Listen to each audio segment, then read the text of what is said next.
Good morning. I mean, at least it's morning here when I'm recording this.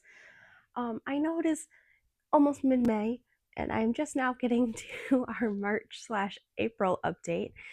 Um, I've been really busy, so this will just be, I'm hoping, fairly quick update. I do have quite a few things that I've been working on. I have a couple of finished objects. Um, but as you can see, I kind of rearranged my space. My space looks a little different. I moved our couch, so we had a little bit more room for the little one. She is now starting to crawl or try to crawl. She's almost there. And we just needed to rearrange a little bit to make things safer for her and give her more play space in our living room. So I'm going to take a sip of coffee and then we're going to get into what I have been working on. Then we'll do what I finished. And I do have a few acquisitions to show you guys that I've gotten in the last couple months. Not a ton, but I'm excited to talk about them. First, we'll start with what I'm wearing. I'm wearing my sea glass. So this is by Wool and Pine. This is the sea glass. This is made out of Emma's Simply Spectacular DK. If you've noticed a theme with some of my work in progress, I love Emma's. Super squishy, soft, gorgeous colors. And then, oh, I should have looked it up. It's an alpaca blend that I use for like the main color in the body of the sweater. I had originally done it for all the bands, but it was very itchy on, and I just didn't like that color as much. So then I redid them in this really pretty like brown color from Emma's. So I'm wearing my sea glass. Love it. I do like making my sweaters just a little bit cropped because I'm wearing it over a dress. That is kind of my preferred way to style a lot of my sweaters. So that is why I make some of them a little bit cropped. Anyway, let's get into what I've been working on. First up, because it is closest to me, this project bag was housing something else that we'll get to later, but for now, I'm using two different colorways of La Jolla from Ba Yarn. Here they are. The darker is Toasted Marshmallow, and the lighter, I think it was a like special color, but they've redone it, and now I think they have it again. I just can't remember what the new color name is, because it was like a exclusive like color of the month or something. But here is my Peace and Happiness shawl. So I am in chart number 3 over here. Get that to focus. So it's really fun. It alternates back and forth between the two different colors, and then you're working a center decrease and you're increasing on either end. So there is my Peace and Happiness shawl. I have another shawl that I want to work on. So I was like, well, I already have this one on the needles. I should probably work on this one a little bit before I start the next one. So this one has been getting some love lately. I will put a progress keeper on that before I continue. But I have that in my large size flat bottom bag. I am working on a few more of these to restock in my site. So keep an eye out for those. They have a faux leather bottom. They're nice and they like sit up by themselves. They have a drawstring top and they have pockets inside. So that is one of, like I said, the large size. Oh, and it has a handle. A large size drawstring bag made by me. Next up, we have a 2-in-1. We're getting a little sneak peek at the finished objects, but I joined Nitty Natty's float tote crochet along. So I made my very first float tote, and it has already, from day one of being finished, been in use. So we'll go into more details about the float tote itself later on, but it is currently housing the little, I think it's Dana, I think that's how you say it, baby sweater. So this is a top-down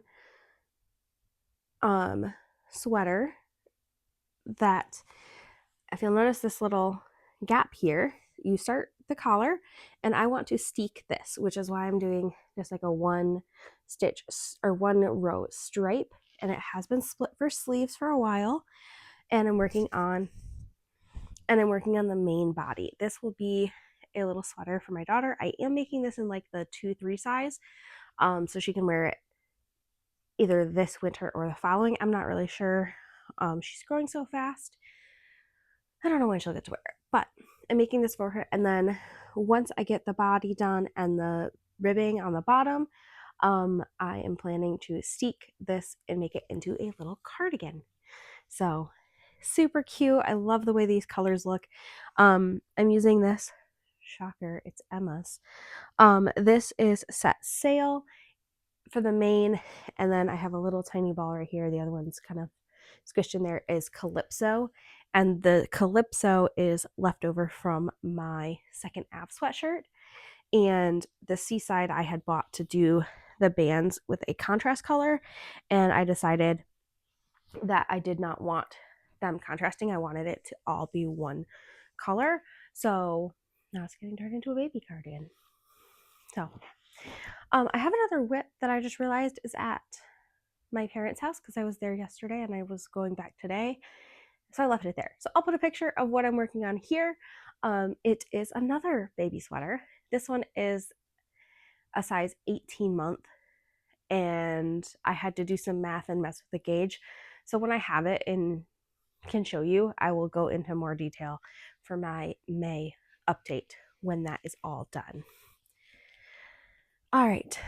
I have also, it kind of got moved out of my car knitting project just because we're getting into slightly warmer weather and I don't really need a hat, but I should probably finish it so that it's ready for the winter. And that is my muscle burrow. Let me regather these stitches here. I did move it to DPNs because the needle that I needed for this sweater was what I was using for my muscle burrow. So it got hijacked for a moment. It's fine. So you can see my progress keeper here. That's where we were in February. And now being mid-May, we've got a little bit. But this is just one of those projects that just, I don't know. In theory, it should go so super fast because it's not very many stitches. It's stockinette in the round, but I just don't have the desire to work on this right now because we're going into summer. But you can kind of see that like beautiful fluff because I'm holding mohair with this, which this was an Alba yarn that I had got for a pair of socks for a crochet or knit along. Did not like it as socks. So it's getting repurposed, and then the mohair is left over from another project. Also, with the project bags, I have this one in my Firefly Kaylee umbrella. It's got the little cute little strawberry handle, and then it's just got like a red interior. This is the large.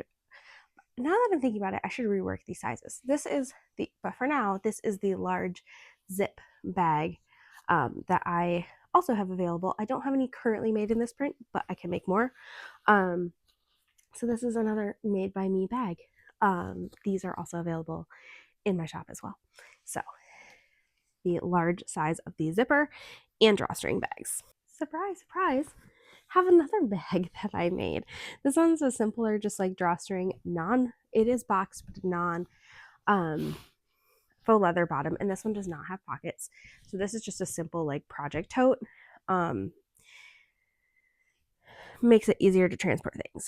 Another project that I have going right now, I like to have a pair of socks going, and I haven't made any additional socks this year except for the pair that I talked about at the beginning of the year. So I cast on a toe of a sock.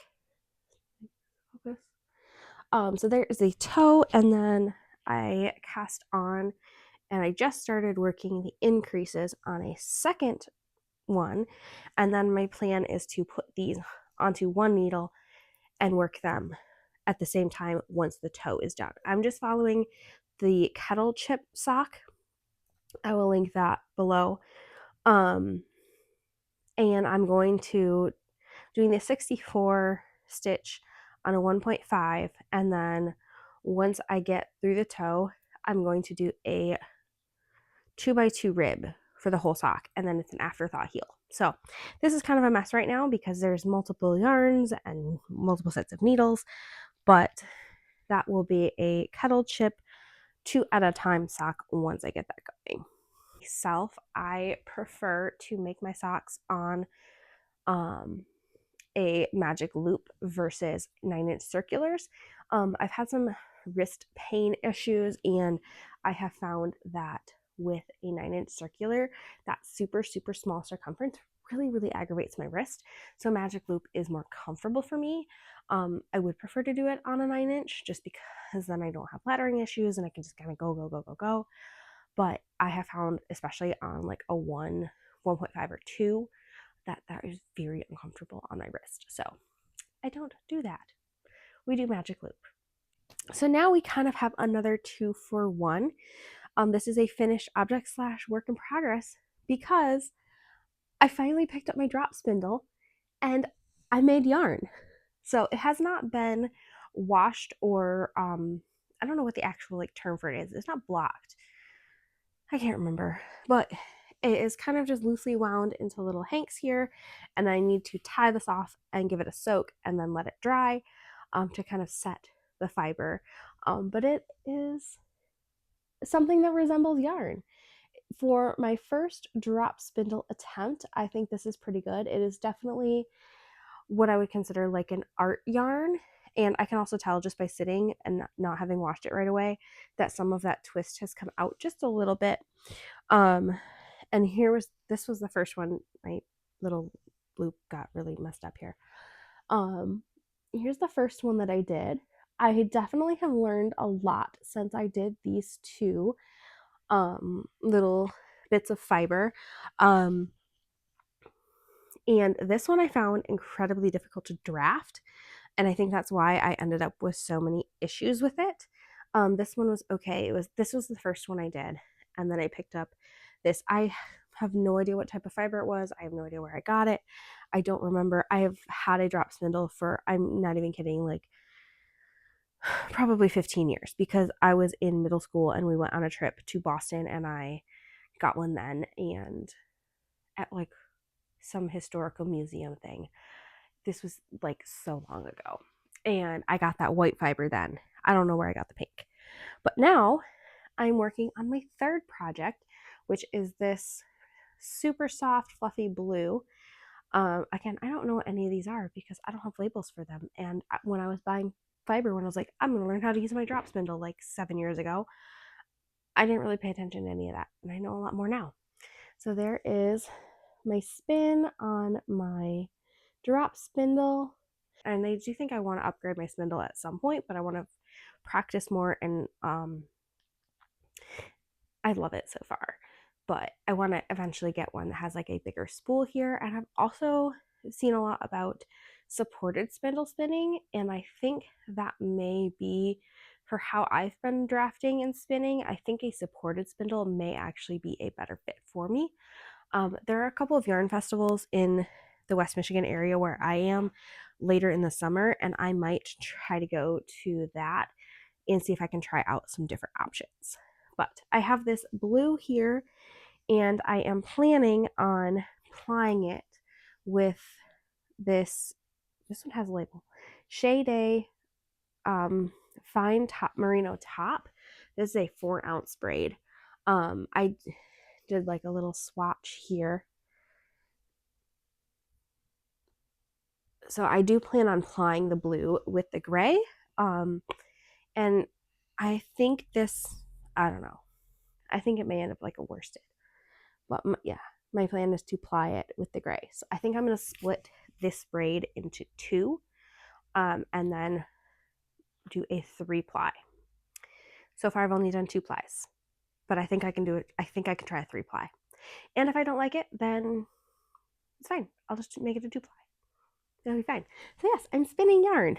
It's super exciting. This is something I've wanted to do for years, and I finally started it. And I'm keeping that. This little Delicue mesh bag is the perfect size for my spindle. So it is living in this little bag for now. More finished objects. So the float tote is back. So like I said, I did this as part of Nitty Natty's float tote crochet along. I used Lily cotton for the whole project. The exterior is navy held with this like teal, And then the navy continued through this variegated. When I ran out of the navy, I joined a dark purple. And then when the variegated, I actually cut the variegated a little bit early because I wanted more purple on top. And then I held a light purple to finish the bag. When you take the sweater out, one thing that is really fun about this bag is that it has like a little tray, and I added the snaps on to my little cups and onto the tray so that everything stays contained. This is designed to use when you're making something with multiple colors, which is why the little steeked cardigan was the perfect project to put in this bag. So I made the 3-cup version. The cups and the tray, which I love the colors of this, so pretty. This is the wrong side, but this was, I had like a gallon Ziploc bag of all of my Lillian Cream little scraps from washcloths and other projects over the years. And I just kind of grabbed random little bits out, made these little cups. And then when I got to the outside of the tote itself, that is where I just pulled full skeins because I wanted a certain look. But the tray and the cups are all completely scrappy, and this fits nicely inside there. And like I said, it is a perfect little bag to carry around my little cardigan. I love that I can keep stitch markers on the outside too. I store them there, and it's just been a really fun little bag. And I don't know how many more of these I'll make because it really hurt my hand. I had to take lots of breaks, but I got it done and I love it. Next finished object, which I am so proud of. I worked so hard to get this done in April. I spent a lot of time knitting on it, but the lace and fade boxy is completely done. Sorry, I did wear this for LYS Day. I am so happy with how this turned out. Yeah, my lace and fade boxy is done. I absolutely love it. It fits just how I wanted it to. And like I said, I wore it. Oh, it's backwards. It's fine. I wore it for local yarn store day at the yarn store, and it was amazing. I got so many compliments on it, and these colors are just so pretty. I don't know if this is going to show up on camera, but these colors in person are just gorgeous. So this is all Ba La Jolla, and then I used a Malabrigo. I can't remember the name of the actual, but it's like a mohair substitute. Mohair, I don't know, but it's by Malabrigo. And this is really pretty purple color. So my lace and fade is done. It is off the needles. I started it. I looked when I updated my Ravelry page in August of 2023. So it sat for quite a while, but it is off my needles. It has been worn, and I'm so excited to wear this more. Again, this is another style that I will wear probably with like a dress or high-waisted jeans, because it's just that super oversized boxy fit, and I'm so excited to wear it. And those colors may look familiar because I also finished with the C Street tank by the Little Wolf Knits. Also made, this is made all from scraps from my lace and fade. Once I had finished the first color band in this local yarn store day purple color, I weighed out how much yarn I was going to have left after completing each section, and I cast on this tank last summer, and I finished this as well. You can see my progress keeper. Oh, you can't really see it. It's purple, but I have my progress keeper right there.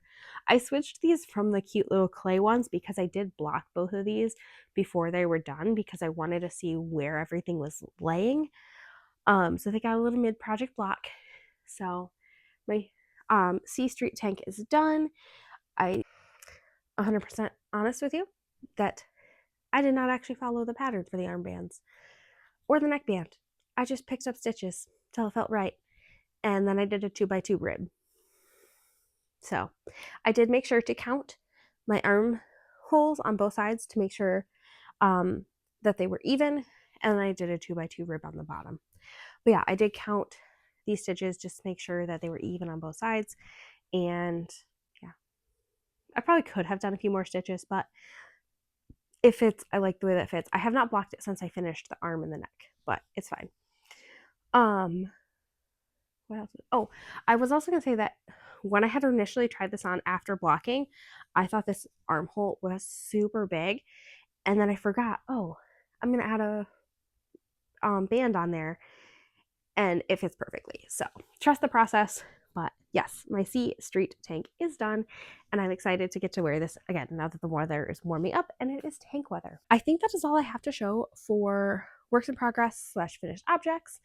And now it's on to the acquisitions. I hear my baby waking up, so we gotta make this quick. So on local yarn store day, I got a couple of things. I got the Dye to the Moon, which is this Malabrigo colorway. I was kind of influenced to get this just because I knew it was going to be a limited edition colorway, and once it was gone, it was gone. And I saw a sample of this worked up, and it was so pretty. I had to have one. They're not laying quite nicely, but I also picked up these stitch markers. So they say make one left, make one right, slip, slip knit, and knit front back. So when you're working shawls or sweaters and you have to do certain increases, these will be really handy. These are by Crinkle Crow Studios, and they just started being sold at the yarn store that I go to all the time. But you can check them out. They are on TikTok and Instagram. Last year, the yarn store that I go to all the time was having their 40th anniversary sale and there was, oops, my finger got caught on the yarn. And there was a ton of activities, and we had designers come in and workshops and all kinds of fun stuff. And I bought these Ba La Jolla Whispering Peach. I had intended to get a sweater. I don't know why I got two. I really should have bought three. And we have not been able to restock, or we just have ordered more. But for local yard store day, there was a shawl pattern. I'm gonna put it up here because it's really pretty. It is Squirrels in Paradise, and I had two skeins of this. And this mohair was speaking to me at that time. And I don't know if this is gonna focus. I picked up this mohair to go with the Whispering Peach to make the Squirrels in Paradise shawl. So I'm super excited to cast this on. I already caked up my yarn, so it's ready to go. This will be my next shawl after Peace and Happiness is done. So I've got these all ready to go. I'm going to put them in the project bag with the pattern, and it'll be all ready to go for whenever I feel like casting it on. I don't really have a reading update because I did not compile that information. Sorry. I know most of you are here for the yarn. I don't have a lot of sewing updates either because most of April I was working on these bags in 2 different sizes to take to the yarn store for a local yarn store day and for West Michigan Yarn Quest. Oh, West Michigan Yarn Quest. I will be doing a video of my yarn questing. It is something that happens in the West Michigan area. Usually in the spring. We've done in the fall too, but it is this year 8 local yarn stores in the West Michigan area, and you get a passport. You take it to each of the yarn stores, you get a stamp, and there's free patterns at each store, and you can enter daily door prizes. And then if you go to all 8 stores, you get entered in a grand prize, which is a finisher prize, which is over $250 of yarn and crochet and knitting goodies. And if you go to 6, you can get entered into the runner-up prize. So anyway, I have plans this week to go to several different stores, and I will take my phone along, take you guys, and we'll do some videos of each of the stores, and maybe, I don't know, maybe I'll try to put together a vlog. I've never done one of those before. Okay, my little one is waking up. I gotta go finish my coffee and get her milk and on with our day. So thank you for watching, and we'll see you hopefully next month with an update, and maybe we'll have a few more finished objects.